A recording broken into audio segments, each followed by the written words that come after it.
Então, a lei técnica que governa a santificação, a técnica, o mecanismo, ele diz, é a remoção daquilo que se corrompe, para ser substituído com as colunas da imperecibilidade.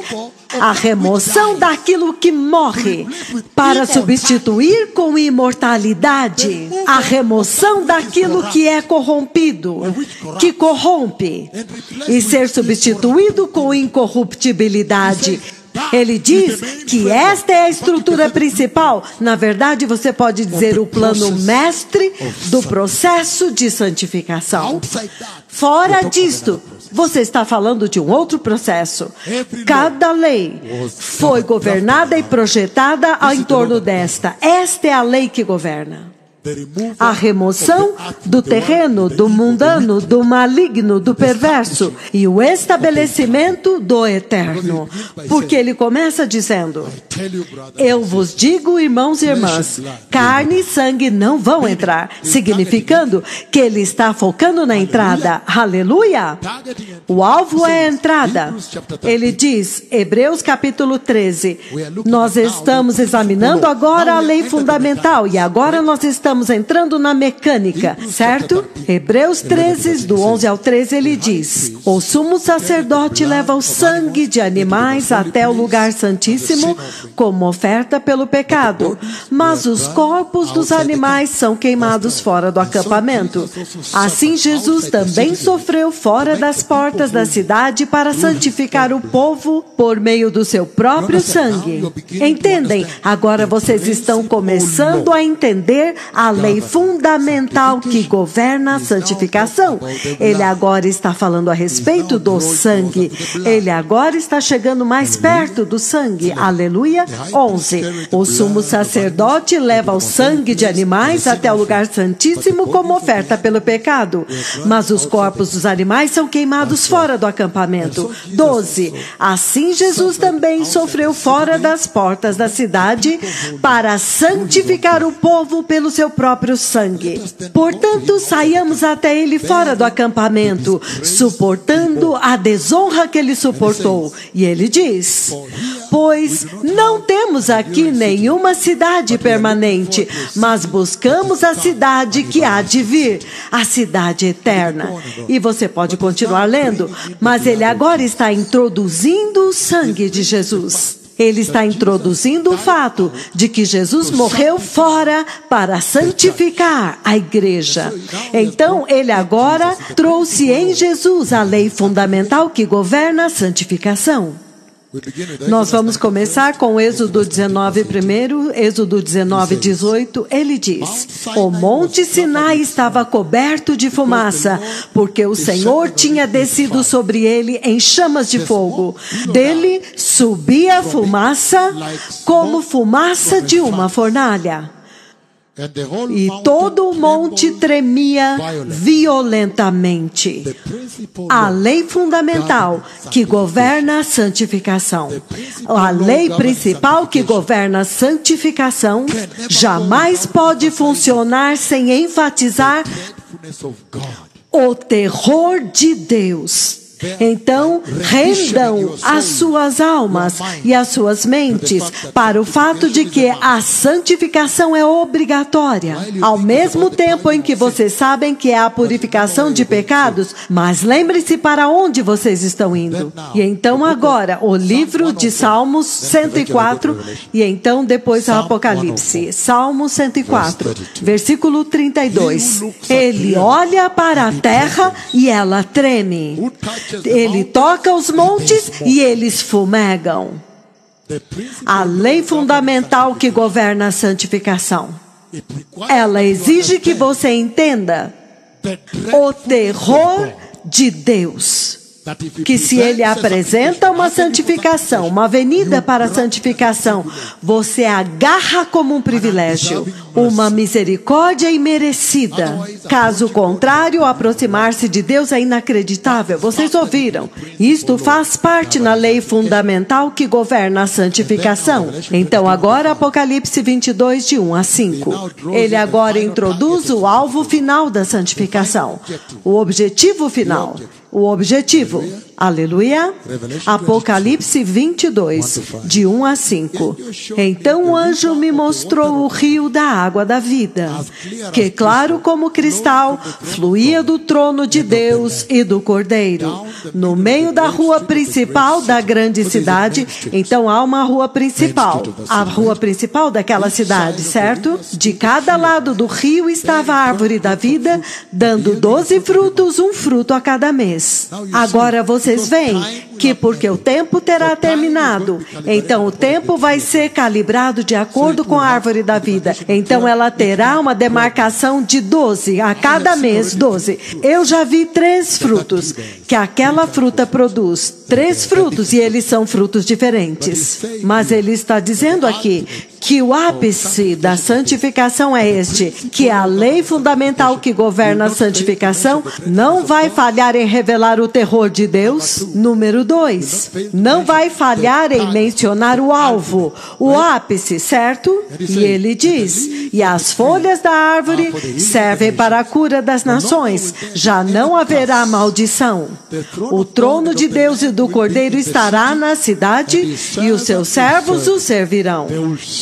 Eles o verão face a face, o objetivo supremo da santificação. Então, dentro da lei fundamental que governa a santificação, ele também incluiu o foco, o alvo, a conquista, o que você tem que conquistar, de que você tem que finalmente encontrar Deus face a face. Caso contrário, você não foi santificado. Caso contrário, para quê? E ele está falando a respeito da cidade de ouro de Deus, a Nova Jerusalém, certo? E ele continua dizendo aqui que eles o verão face a face e o nome dele estará na testa deles. Ele diz, não haverá mais noite, eles não precisarão da luz de uma candeia, nem da luz do sol, pois o Senhor Deus Todo-Poderoso os iluminará e eles reinarão para todo o sempre. Vocês entendem agora o alvo supremo da santificação? A santificação tem como alvo que você veja a eternidade. Santificação é um processo que te processa para poder ir encontrar o seu Deus face a face. Aleluia! Então, agora, ainda dentro da lei fundamental que governa a santificação, antes de irmos até o mecanismo, a cascata, o mecanismo, ainda dentro da lei fundamental que governa a santificação, 1 Tessalonicenses capítulo 4, no versículo 13, ele diz o seguinte, a vontade de Deus é que vocês sejam santificados, que vocês devem se abster da imoralidade sexual, que cada um de vocês saiba controlar o seu próprio corpo de maneira santa e honrosa, não dominados pela paixão de desejos desenfreados como os pagãos que não conhecem a Deus. Mas neste assunto, ninguém prejudique o seu irmão, nem dele se aproveite o irmão ou a irmã. O Senhor castigará todos os que praticam estas coisas, como já vos dissemos e asseguramos, porque Deus não nos chamou para a impureza, mas para viver uma vida santa. Portanto, todo aquele que rejeita esta instrução não está rejeitando um ser humano, mas Deus, o mesmo Deus que lhes dá o seu Espírito Santo. Você poderia continuar lendo, mas este é o propósito para ler isto. Que ainda dentro da lei fundamental da santificação, é como se agora ele está dando o outro lado de Romanos capítulo 3, 23, de que todos pecaram e foram destituídos da glória de Deus. E então ele diz, entretanto, é a vontade de Deus que todas as pessoas sejam santificados, todos na terra, todos os que ele criou. Então, isto cai dentro do paradigma da criação de Deus. Santificação. Aleluia! Jesus é Senhor. Então ele continua dizendo, em Isaías capítulo 6, versículo 3, que eu não estou lendo agora, santo 3 vezes, para fechar em nossas declarações conclusivas a respeito da lei fundamental que governa a santificação, ele também está dizendo o seguinte, que somente o Senhor Deus e os seus santos anjos são santos. Todos os outros precisam de santificação. Somente o Senhor e os seus santos anjos que permanecem na sua nuvem e na sua presença são santos, mas todos os outros precisam de santificação. Aleluia! Então isto é um processo que tem que ser feito, Então ele diz que somente o Senhor e os seus santos anjos são santos. Portanto, é um processo que parece ser obrigatório. E ele continua dizendo, Êxodo capítulo 11, um outro aspecto da lei fundamental que governa a santificação. Levítico capítulo 11, o trabalhar da santificação, como que a santificação trabalha. Levítico capítulo 11, eu vou ler o 44 até o 45, ele diz o seguinte, eu sou o Senhor, seu Deus, consagrem-se e sejam santos, porque eu sou santo. Não se tornem impuros com qualquer animal ou criatura que se move rente ao chão. 45. Eu sou o Senhor que os tirou da terra do Egito, portanto sejam santos porque eu sou santo. Então o que é isto? Você descobre que porque somente o Senhor é santo, quando você vê os princípios que governam a santificação, quando você vê o processo, vamos simplificar o processo da santificação, ele diz, somente o Senhor é santo e os seus anjos. Então ele continua dizendo que o Deus Santo clama ao seu povo para ser santo. Portanto, este processo de santificação é obrigatório. Na verdade, é um chamado de Deus, um requisito. Deus está requerendo que vocês sejam santos, porque Ele é santo. Aleluia! Então, Mateus capítulo 5, 48, a mesma coisa, que o Senhor clama ao seu povo para ser santo. Portanto, sejam perfeitos, porque eu, o Senhor, eu sou perfeito. E então, 1 Pedro, capítulo 1, 15 e 16, novamente, Deus exige que o seu povo seja consagrado, seja santo, que eles passem através da santificação da qual nós estamos falando. Ele criou todas as coisas, então Ele traz a si mesmo até o seu nível para fazê-los entender. Porque Ele pode ver a sua criação. Então Ele quer inspecioná-la. Então Ele diz que depois que Ele terminou, então Ele vem para olhar tudo. E quando Ele olha para ela, Ele viu que ela era perfeita. Isto significa que Deus criou um universo perfeito. Ele disse que havia manhã e havia tarde. E isto significa que Ele disse que quando Deus tinha terminado a criação, Ele veio para checá-la da mesma forma como um trabalhador constrói algo e depois que termina vem checar, e agora ele checa novamente, ele tenta vir ao seu nível. Ele está dizendo que é isto que Ele fez com o universo quando Ele criou o universo. Ele agora veio para checá-lo novamente, checá-lo para ver se estava ok, checar o seu efeito, a sua excelência, se ela podia dar-lhe glória. Ele checou muitas coisas, certo? Se ela era adequada para o propósito, aleluia. Ele veio para checá-la pessoalmente. Depois de criá-la, Ele agora vem como se Ele não a tivesse criado.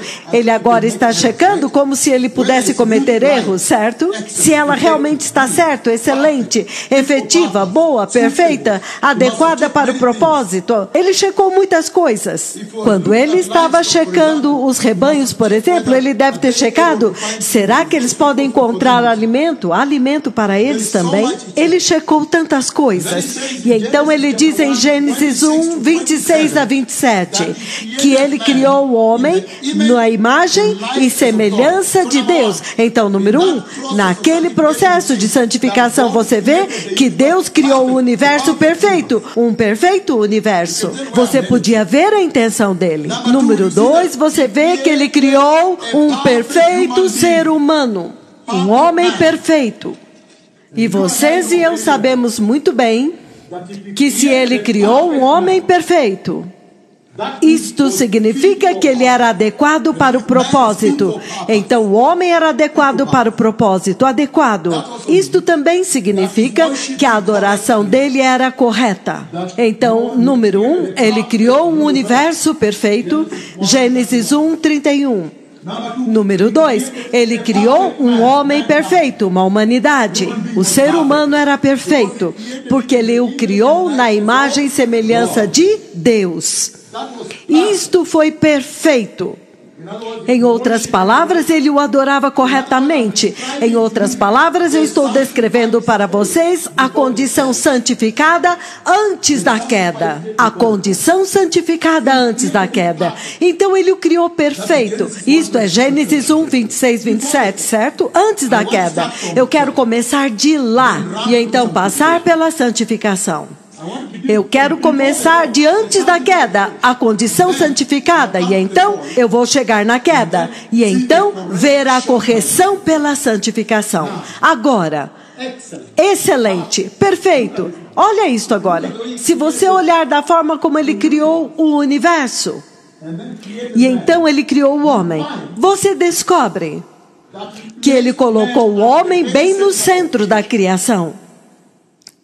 Ele colocou a humanidade. Ele criou um perfeito universo e um perfeito homem. Ele criou um perfeito universo. Nós vimos isso em Gênesis 1:31. Número 2, uma perfeita humanidade, homem. Gênesis 1:26, 27. Porque a imagem e semelhança de Deus, ele criou o homem. Então, olha isto agora. Então, ele colocou o homem no centro da criação, porque você vê a delegação de poder para o homem. Então, ele colocou a humanidade bem no centro da sua criação. Então, o que eu estou trazendo para vocês? Eu estou trazendo para vocês o fato de que qualquer queda do homem que vai trazer disfunção no homem, vai, na verdade, criar disfunção no universo, em toda a criação. É por isso que os metais enferrujam, até este cimento enferruja, tudo vai se corromper, tudo vai morrer. É por isso que quando a morte veio, o cimento morre, as paredes morrem, as florestas lá fora morrem, os metais morrem. Na verdade, em Apocalipse 10:6, lembre-se que até mesmo o tempo vai morrer. Aleluia! Aí está agora. Então, Apocalipse capítulo 4, versículo 11, traz esta perfeição com a qual ele criou a humanidade. Aleluia! Capítulo 4, 11, ele diz: Tu és digno, Senhor e Deus nosso, de receber a glória e a honra e o poder, porque tu criastes todas as coisas, e pela tua vontade elas foram criadas e vieram a existir. Esta é a excelência com a qual ele criou o universo e o homem. Excelente! Oh, sim! Então, ele pega o homem e coloca no centro da criação, de tal forma que qualquer disfunção no homem faria toda a criação disfuncional. Impressionante. É impressionante o quanto que Deus investiu na humanidade e colocou tudo na criação da humanidade a ponto de afetar todo o resto. Então, Deus faz uma pesquisa. Ele examina e olha para a sua criação novamente. Número 2. E ele checa se alguma coisa não está certa. Em 4:11, nós agora vemos a excelência com a qual ele criou. Mas por que ele vem checar? Como nós vimos em Gênesis 1:31, que ele veio para checar e ele disse: uau, o que eu criei é bom. Então ele estava operando naquela forma de se eu fosse você. Entretanto, Deus tem capacidade de criar tudo que é bom com uma palavra. Se estes dois profetas podem decretar e bom, os aleijados andam, quanto mais o próprio Criador. Aleluia! E as pernas que eram fracas agora estão fortalecidas e estão andando. Ele diz, então Deus faz uma rápida pesquisa e examina sua criação novamente, para checar se qualquer coisa não está certo. E ele diz, ele checou os seguintes: número 1, a completude daquela criação. Vocês podem imaginar isto? Que criador excelente! Sim, ele checou a completude daquela criação que ele criou. Número 2, ele checou a excelência, se eles são capazes de operar excelentemente. Outra, ele checou a funcionalidade deles, se eles eram adequados para o propósito. Ele checou a imagem de Deus no homem, depois de criá-lo. Ele possui a imagem de Deus? Ele checou a justiça de Deus que ele tinha colocado no homem. Ele checou a ajudadora idônea, a qual ele removeu uma costela e a criou. Ele checou a mulher. Ele checou a mulher. Será que ela podia ser uma ajudadora idônea para este homem e para a humanidade? Se o domínio que ele entregou ao homem era suficiente para ele conduzir a terra. Então, quando Deus checou e viu que tudo era bom, que tudo estava funcionando como a mecânica, como um artesão, que quando ele fez algo e agora ele checa para ver se está correndo, se está funcionando, ele está checando as luzes, ele checa tudo. Ele checou a ajudadora idônea que ele havia dado para o homem. Ele checa se há alimento adequado para aquele homem sobreviver e para os seus animais. Deus é completo, Deus é perfeito. Ele checou se aquele homem que ele criou teria alimento adequado. E se os animais que ele deu para ele teriam alimento adequado. Uau! E então Deus fez uma reflexão. Ele se sentou e refletiu sobre a sua criação por um momento. E em toda esta checagem que Deus estava checando, ele estava simplesmente checando uma criação chamada quem? A humanidade. Se o homem funcionasse corretamente, então toda a criação funcionaria corretamente. Isto é o tanto que Deus investiu na humanidade. Deus checou o conforto do homem. Ele vai ficar confortável neste ambiente? Ele checou a alegria do homem e a sua felicidade. Ele vai ser feliz? Ele considerou todas estas coisas. Ninguém nunca, jamais vai ter uma desculpa para pecar. Ai, tudo foi considerado. Ele também checou a adequação do homem para glorificar a Deus. E ele descobriu que o homem era realmente adequado para glorificar o seu Criador. Oh, sim! Ele checou a adequação para glorificar a Deus e viu que era perfeito. Então não há desculpa para o pecado.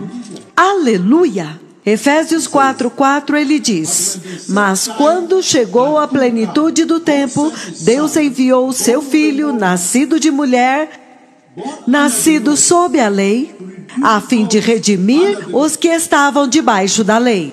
Deixe-me explicar isto, porque eu não quero ir para a queda, eu ainda não cheguei lá. Então eu ainda nem posso falar de redenção, porque nós vimos o estado perfeito. Deus examinou e descobriu que é perfeito e que o plano dele funcionou.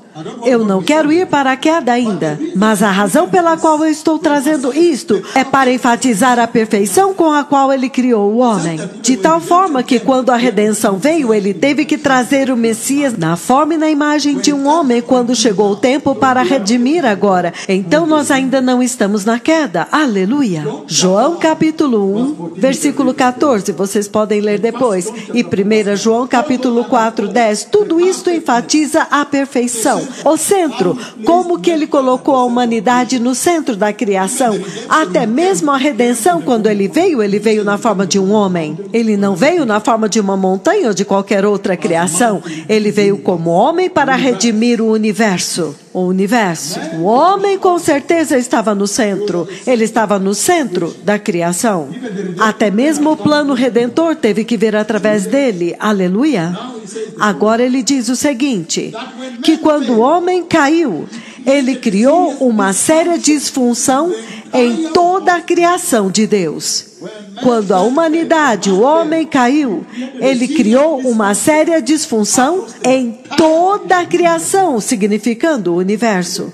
Até mesmo os animais começaram a gemer, certo? Como que isto aconteceu? Vamos a Gênesis capítulo 3. Então, Gênesis capítulo 3, de 14 a 19, a disfunção da queda. Como que ele tornou tudo disfuncional. Então o Senhor Deus disse à serpente: uma vez que você fez isso, maldita é você entre todos os rebanhos e entre todos os animais selvagens. Sobre o teu ventre você rastejará e comerá pó todos os dias da sua vida. E eu porei inimizade entre você e a mulher, entre a sua descendência e o descendente dela. Ele esmagará a tua cabeça e você lhe ferirá o calcanhar. E à mulher ele disse: multiplicarei grandemente o seu sofrimento na gravidez. Ai! Com o sofrimento, você dará luz a filhos. O seu desejo será sempre para o seu marido, e ele governará sobre você. Vocês veem esta coisa de feminismo e você vê que está acontecendo. Isto é fora de contexto, é fora do propósito. A criação é dentro desta linha, certo? Ele está dizendo agora que ela vai sempre ter o desejo pelo seu marido para submeter-se e estar debaixo da autoridade dele. Ai! Deus agora vai amaldiçoar a mulher. É aqui agora onde a queda aconteceu. Então ele diz: o seu desejo será para o teu marido e ele governará sobre você. Então para Adão ele diz: porque você ouviu a sua mulher e comeu do fruto dela, da árvore, do qual ordenei a você que não comesse dele? Maldita é a terra. Vocês ouviram? A terra. Maldita é a terra por sua causa. Através de sofrimento, você se alimentará dela. E todos os dias da sua vida com suor. Outra versão diz com suor. Ela produzirá espinhos e ervas daninhas para você, e você terá que alimentar-se das plantas do campo. Com o suor do seu rosto você comerá o seu pão, até que volte à terra. Ele está dizendo que ele está amaldiçoando o homem. Ele está amaldiçoando a humanidade. Ele amaldiçoou a mulher de uma forma terrível, vocês ouviram? Então ele se volta para o homem e amaldiçoa o homem. Ele amaldiçoou o homem de uma forma muito séria. E quando ele amaldiçoou o homem, ele disse que o solo produtivo agora seria menos produtivo e que ele produziria espinhos e abrolhos. O que vai dar para você muito trabalho. E alguns lutam com ervas daninhas. Você põe veneno, você arranca, elas voltam. É muito ruim. Sair de uma condição de comida livre, de alimento livre. Aleluia. E ele diz que será uma grande luta. Ele produzirá espinhos e ervas daninhas, e você terá que alimentar-se das plantas do campo. Com o suor do teu rosto você comerá o seu pão, até que você volte à terra, visto que dela você foi tirada, porque você é pó, e ao pó você voltará. Vejam esta maldição do versículo 19. A morte agora entrou. A morte agora entrou. Nós estávamos lidando com a condição santificada e agora nós entramos na condição não santificada. Então, a santificação da humanidade depois da queda. Gênesis 3, versículo 8. Ele diz: ouvindo o homem e sua mulher os passos do Senhor Deus que andava pelo jardim, quando soprava a brisa do dia, eles esconderam-se da presença do Senhor entre as árvores do jardim.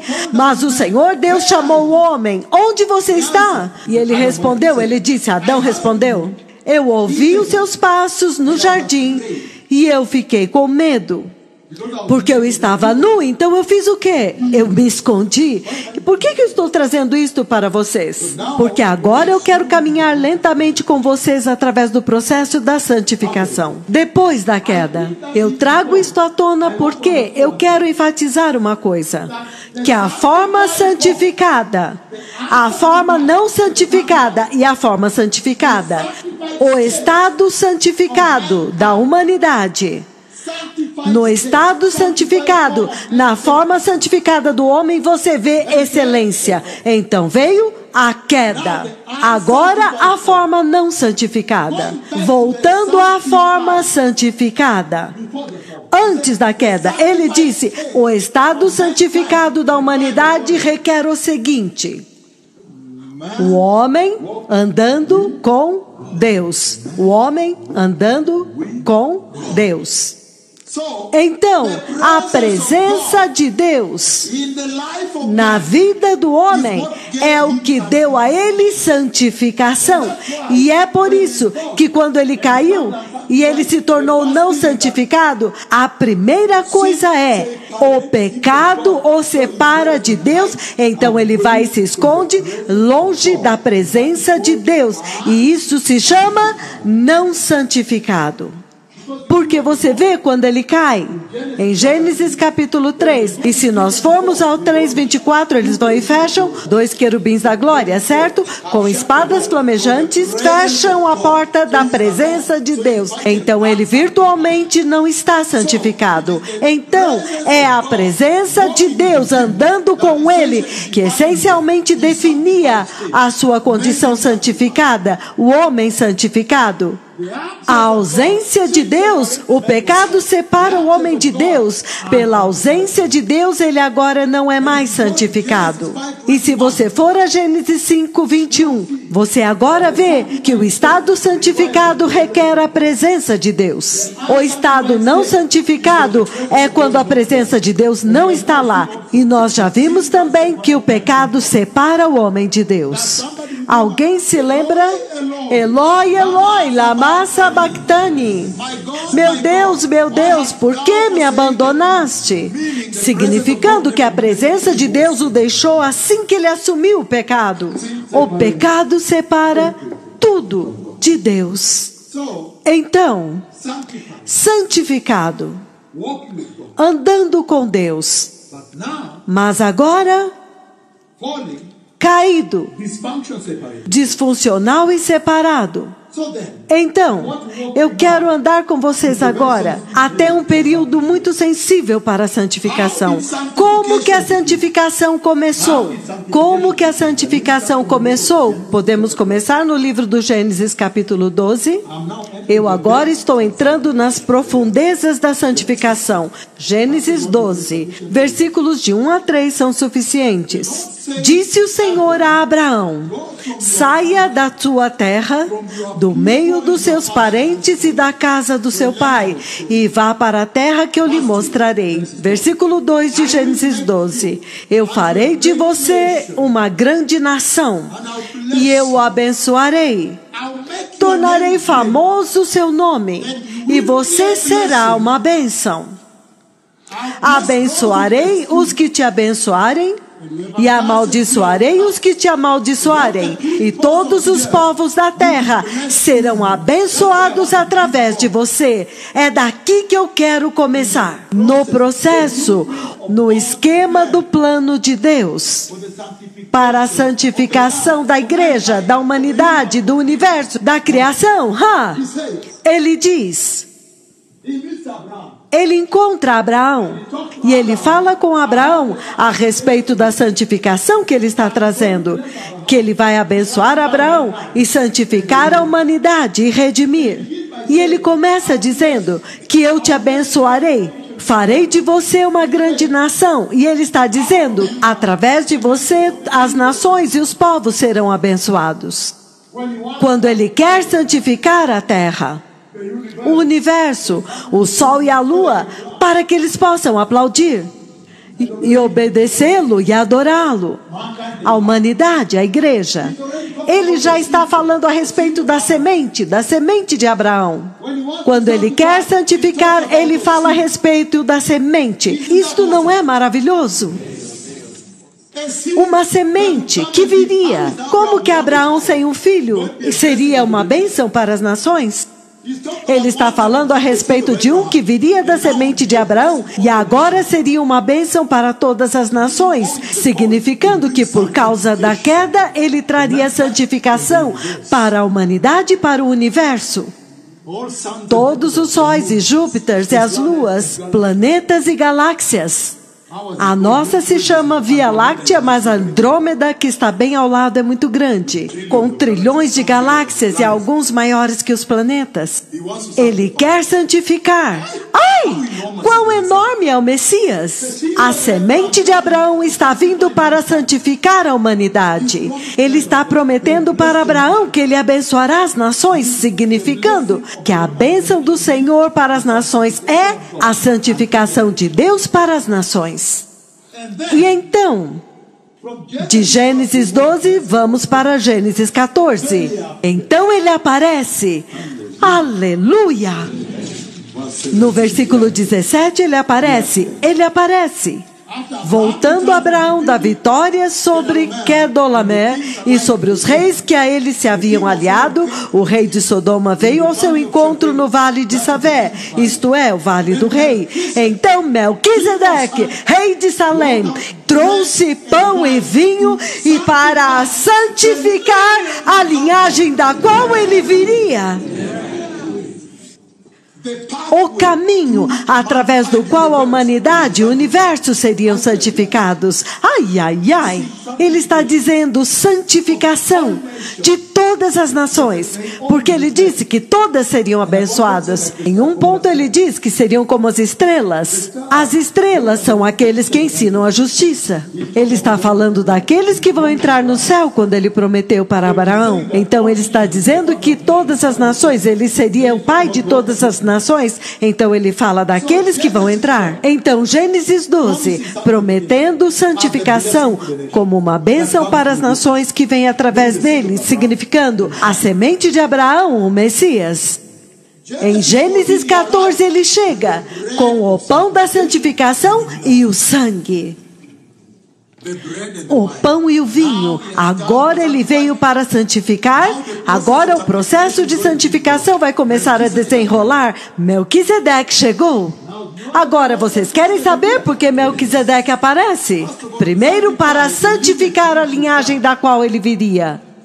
Mas, essencialmente, ele trouxe a nova aliança, a aliança da santificação, a aliança da graça, a nova aliança da cruz e do sangue do Calvário. Ele a trouxe bem ali. E ele está dizendo, Gênesis 12, ele promete que ele está vindo. Gênesis 14, repentinamente, sem saber de onde, ele aparece no Antigo Testamento com a nova aliança, sacerdote do Deus Altíssimo. Imediatamente depois disso, olha o que acontece. Imediatamente depois deste encontro com Abraão, nós vamos a Gênesis 22. Ele diz, passado algum tempo, Deus pôs Abraão à prova. E ele disse, Abraão, eis-me aqui, ele respondeu. Então Deus disse, tome o seu filho, o seu único filho que você ama, o seu nome é Isaque, aquele que você ama, o nome dele é Isaque, e vá para a região de Moriá, no Monte Moriá, e sacrifica-o ali como holocausto num dos montes que eu te indicarei. Na manhã seguinte, Abraão levantou cedo e preparou seu jumento, e levou com ele 2 dos seus servos e o seu filho Isaque. Depois de cortar a lenha para o holocausto, ele partiu em direção ao lugar que Deus havia lhe indicado. No terceiro dia de viagem, Abraão olhou e viu o lugar ao longe. E ele disse aos seus servos, fiquem aqui com o jumento, enquanto eu e o rapaz vamos até lá para adorar. Nós adoraremos e então voltaremos. Vocês ouviram? Nós. Alguém viu? Nós. Ele disse, eu voltarei. Na verdade, ele está anunciando um sacrifício humano. Ele está dizendo, nós iremos adorar. E nós dois, nós vamos voltar para vocês. Será que esse cara sabe alguma coisa que nós não sabemos? Parece que ele sabe alguma coisa que nós não sabemos, certo? Agora, o versículo 6. Abraão pegou a lenha para o holocausto. Lembre-se que tudo isso está acontecendo onde? No Monte Moriá, a montanha do Senhor, certo? Então Salomão vem mais tarde e encontra o diabo onde? No Monte Moriá. Abraão pegou a lenha para o holocausto e a colocou nos ombros do seu filho Isaque. E ele mesmo levou as brasas para o fogo e a faca. E caminhando os dois juntos, Isaque falou ao seu pai Abraão e disse: Pai. Sim, meu filho, respondeu Abraão. As brasas e a lenha estão aqui. Isaque disse: Mas onde está o cordeiro? Se eu fosse vocês, eu grifaria o cordeiro. Onde está o cordeiro para o holocausto? Uma pergunta muito plausível. E ele está dizendo: Sim, meu filho. Abraão respondeu: O fogo e a lenha estão aqui. Isaque disse: Mas onde está o cordeiro para o holocausto? Versículo 8, Abraão respondeu: Deus mesmo há de prover o cordeiro para o holocausto, meu filho. E os dois continuaram a caminhar juntos, eles não se separaram.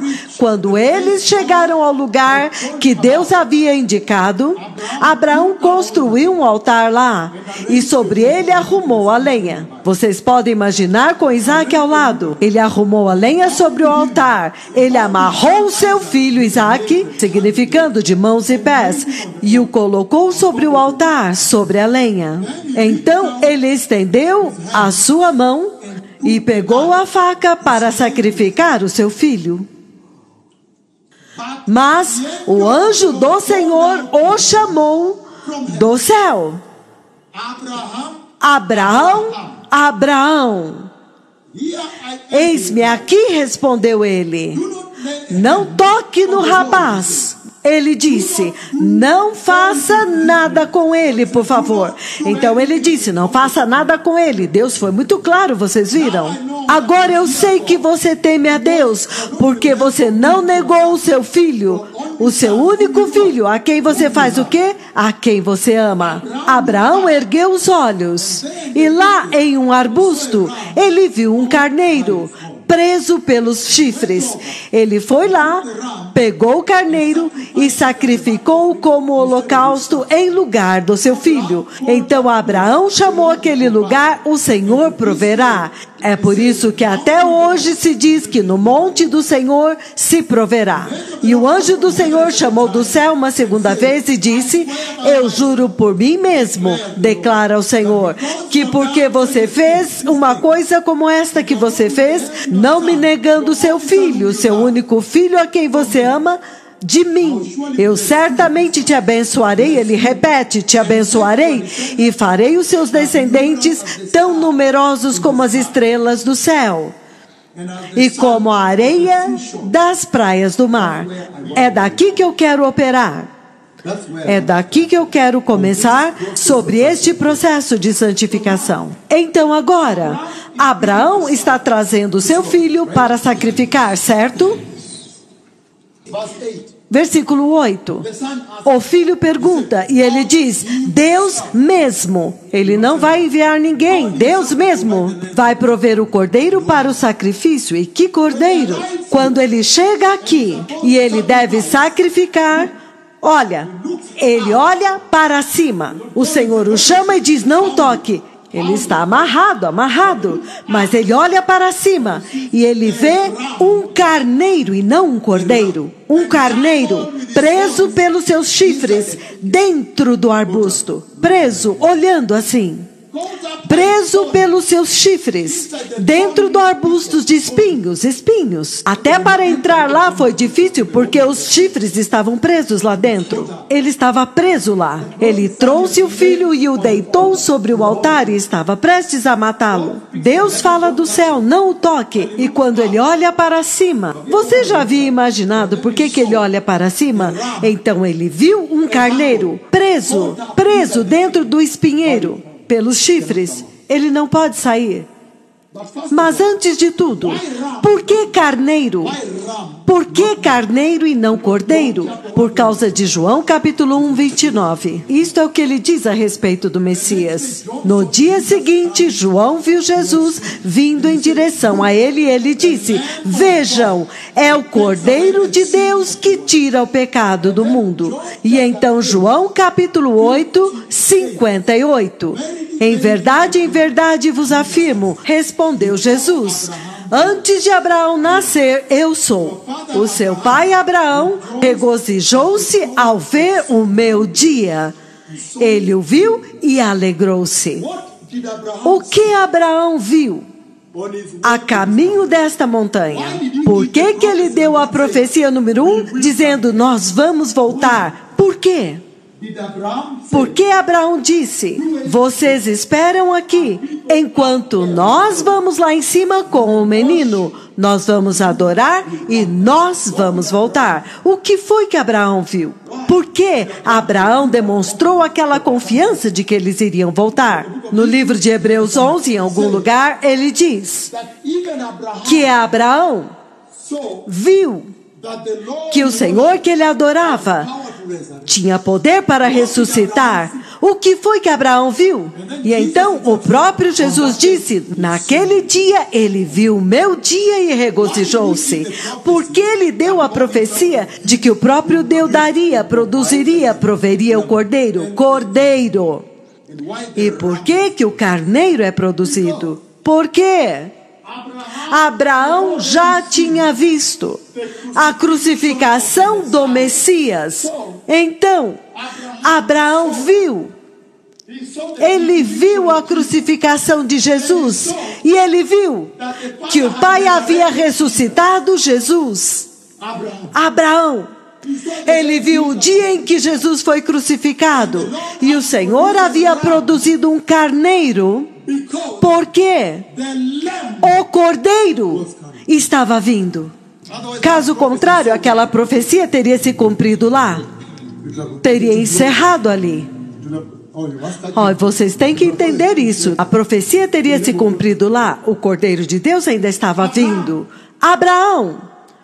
Abraão viu a crucificação do Messias antes de partir para o Monte Moriá. E Abraão viu que o Messias foi ressuscitado pelo Senhor. E o Senhor teve que produzir um carneiro. Mas eu quero lidar com uma coisa aqui. Este carneiro fala a respeito do cordeiro que seria produzido. O cordeiro que seria sacrificado eventualmente. Mas olha isto agora. Por que que o carneiro está preso no arbusto? Que o Messias, Melquisedeque, quando ele veio, carregando o pão e o vinho, é isto que ele estava dizendo, que olha, eu já estou preso e capturado, eu já estou preso no arbusto, eu já estou preso no arbusto. Significando, porque eles prenderam os chifres, certo? Significando que os espinhos e os abrolhos já feriram a minha cabeça. Eles já designaram para mim uma coroa de espinhos e eu fui preso nela. Eu já fui agarrado e eu já fui preso. Eu já fui preso pelo juízo de Deus.